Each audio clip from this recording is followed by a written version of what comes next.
আসসালামু আলাইকুম প্রিয় দর্শক, অন্য মঞ্চের আলাপচারিতায় আপনাদের সকলকে আমন্ত্রণ জানাচ্ছি। সুপ্রিয় দর্শক শ্রোতা মণ্ডলী, এই মুহূর্তে আপনারা আমাকে যে যেখান থেকে দেখছেন এবং পরবর্তীতে যে যেখান থেকে দেখবেন, আপনাদের সকলকে জানাই আমার আন্তরিক অভিনন্দন এবং শুভেচ্ছা যে আমার কথা শোনার জন্য। যে আপনারা সকলে জানেন যে এই যে আমাদের জেড খান পান্না স্যার, উনি বিশাল একজন উকিল। কিন্তু উনি হাইকোর্টের সুপ্রিম কোর্ট বিভাগে হাইকোর্টে কাজ করেন, সুপ্রিম কোর্টে কাজ করেন। মানে উনি ডাক্তার কামাল হোসেনের পরে যদি এখন যদি কোনো নামকরা উকিল বলেন, তাহলে সেটা হচ্ছে যে জেড খান পান্না স্যার। আপনাদের সকলেরই মনে আছে জুলাইয়ের 29 তারিখ 2024, সেদিন তিনি এসেছিলেন। যেটা আপনার ব্যানারে যে ছবিটা দেখছেন, এটা কিন্তু সেদিনকার ছবি। সেদিন তিনি বলেছিলেন যে উনি একটা রিট করেছেন যে পুলিশকে গুলি করতে নিষেধ করার জন্য আদালতকে রিট করেছেন, আদালত যাতে একটা আদেশ দেয়।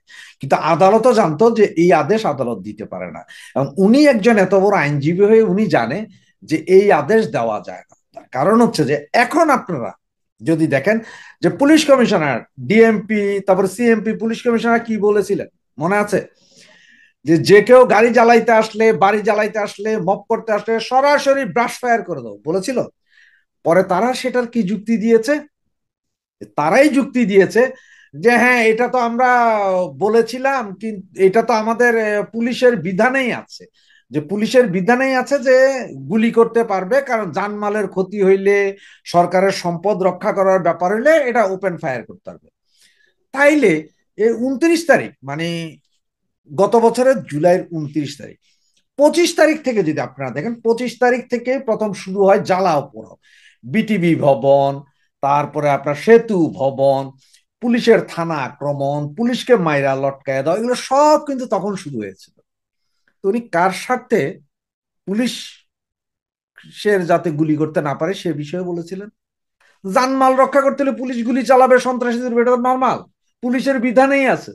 তাহলে পুলিশের বিধানে থাকলে উনি কাদেরকে বাঁচানোর জন্য বা কাদের পক্ষ হয়ে লড়ছিলেন, বুঝেছেন? পাশের উকিলটাকে একটু দেখেন আপনারা। ওনার পাশের যে উকিলটা, এই ছবিতে দেখতেছেন তো, পাশের যে উকিল, এই বেটাও ওইখানে, এই বেটাও জামাতি। তখন সবাই ছিছি বলেছিলেন, না না না, ওনারা জামাতি না, ওনারা মুক্তিযুদ্ধ। এই তো এর পরের ঘটনাতে আসি। এর পরের যেই ঘটনা, এর ভিতরে উনি গত 8-10 বছর যাবৎ ব্লাস্ট নামে একটা এনজিওর প্যানেল উকিল ছিলেন। এটা আপনারা ভালো করে জানেন না। ব্লাস্টের এই এনজিওটা কার? David Bergman. ডেভিড বার্গম্যানকে আপনার ডাক্তার কামাল হোসেনের মেয়ে সারা খানের জামাই। ডেভিড বার্গম্যান মনে আছে? সেই মাইম্যান, সেই শেখ হাসিনার লোক, সেই বিভিন্ন জনকে হত্যা গুম খুনের দায় করেছিলেন এই ডেভিড বার্গম্যান। এবং ওনারই সংগঠন হচ্ছে ব্লাস। সেটার উনি প্যানেল লয়ার। মায়ের ডাক, ওই যে মায়ের ডাক আরেকটা আছে, সেটারও উনি। উনি সব কাজের কাজই, শুধু একটু পাজি, এই আর কি। এরপরে দেখেন আপনারা আবার, এগুলো আমি গতকালকের যে ভিডিও সেখানে বলেছিলাম, আপনারা 15 আগস্ট কি করেছেন, উনি 12ই আগস্ট কি করেছেন, এগুলো সব আপনাদের বলেছিলাম। একটা কথা আপনাদেরকে আরেকটা কথা বলি, সেটা হচ্ছে যে ঠিক যখন আপনার ওনার বিরুদ্ধে একটা মামলা হয়েছিল, মনে হচ্ছে 300 জন না 350 জনের একটা আসামি করে মামলা হয়েছিল, ওনাকে রাখা হয়েছিল 70 নম্বর আসামি।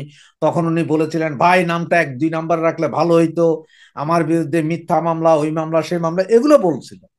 এগুলা বলছে পরে আমরা সকলে, হ্যাঁ আইনের শাসন নাই দেশে, এই নাই সেই নাই, হেভি আন্দোলন। আমরা ফেসবুক পার্টি, আমরা মুক্তিযুদ্ধের সপক্ষে সবাই ফেসবুক পার্টি ছিলাম, কারণ তখন মনে হয়েছিল যে উনি একমাত্র মুক্তিযুদ্ধের ধারক এবং বাহক। সেই মামলায় উনি পরে কোর্টে হাজিরে জামিন নিয়েছিলেন। সেই জামিনটা কিভাবে নিয়েছিলেন জানেন? সেই জামিনে ওনার যে জামিন চেয়েছিলেন, সেই জামিনে ওনার পক্ষে দাঁড়িয়েছিলেন প্রধান উকিল হিসাবে শিশির মনির, জামাতের শিশির মনির। মনে আছে জামাতের শিশির মনির, যে কিনা আবরার হত্যার পরে জামাতের ছেলেপেলের পক্ষে দাঁড়াইছিল। সেই শিশির মনির হচ্ছে যে ওনার তখন প্রথম উকিল। কেন? উনি আর কোনো উকিল পান নাই। উনি নিজে আসামি, ঠিক আছে, উনি চালাইতে পারবেন না, উনি তো একটা অ্যাসোসিয়েট ফার্ম চালান, উকিল ফার্ম চালান। সেখানে ওনার অনেক জুনিয়র লয়ার আছে, তারা দাঁড়াইলো তো হয়ে যেত।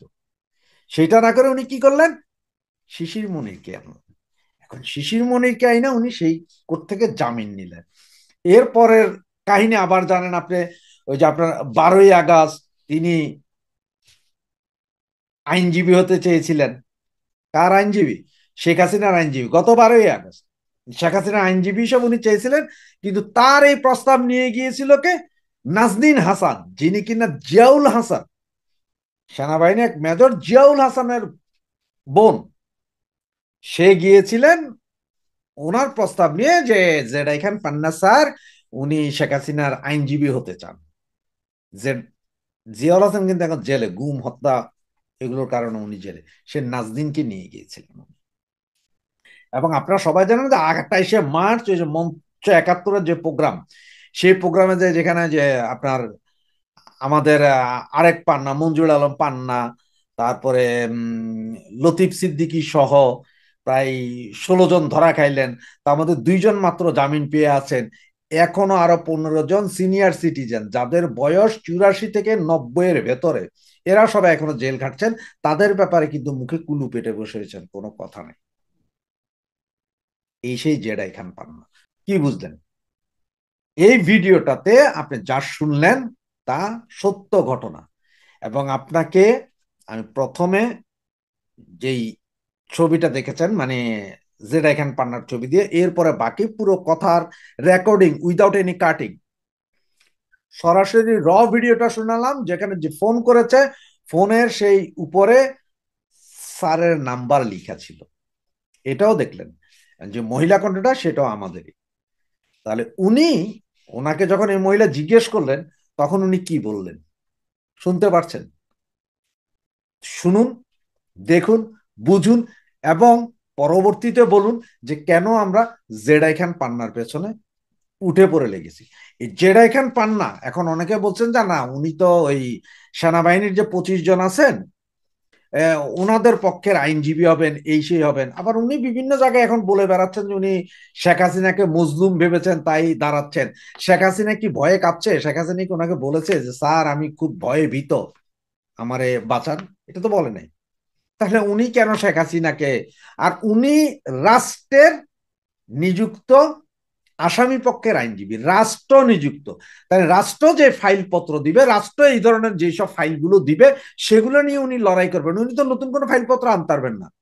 তার মানে হচ্ছে এখন যে আছে আইসিটি কোর্টের এখন যে প্রধান আপনার সরকার পক্ষের আইনজীবী, তার আন্ডারে উনি চাকরি করবেন এবং ওই বেটা যা বলবে তাই তাকে মানতে হবে। স্যার কি যা বলতে পারবেন যে আমি কোরআনে শপথ করিয়া বলিতেছি যে যাহা বলিব মিথ্যা বলিব, মিথ্যা সত্য বই মিথ্যা বলিব না, 1 ইঞ্চিও মিথ্যা বলিব না, আপনার এই আইসিটি কোড ভুয়া, এটা বলবেন? আপনাদের এই আইন ভুয়া, আপনারা যে বিচার করেছেন সেটা ভুয়া, আপনারা যেভাবে ফাঁসি দিয়েছেন এগুলা আইনের দায়রায় পড়ে না, এই কথা কি উনি বলতে পারবেন? সবচেয়ে বড় কথা কি জানেন? এই যে আপনার এবি পার্টির যে সভাপতি, এবি পার্টির সভাপতি ফুয়াদ না, ফুয়াদ সেক্রেটারি, সভাপতির নামটা ভুলে গেছি, কি মঞ্জুর বা কিছু একটা এরকম নাম। গতকালকে সে একটা টক শোতে সরাসরি বলেছেন যে জেডাই খান পান্না প্রথম থেকেই চেয়েছিলেন প্রধান প্রসিকিউটর হওয়ার জন্য আইসিসি ট্রাইব্যুনালের, এবং উনি হইতে পারেন নাই বিধায়, যার কারণে উনি আবার মুক্তিযোদ্ধা এই সেই বলা মানে ফুটেজ খাওয়ার জন্য উনি এইসব করেছিলেন।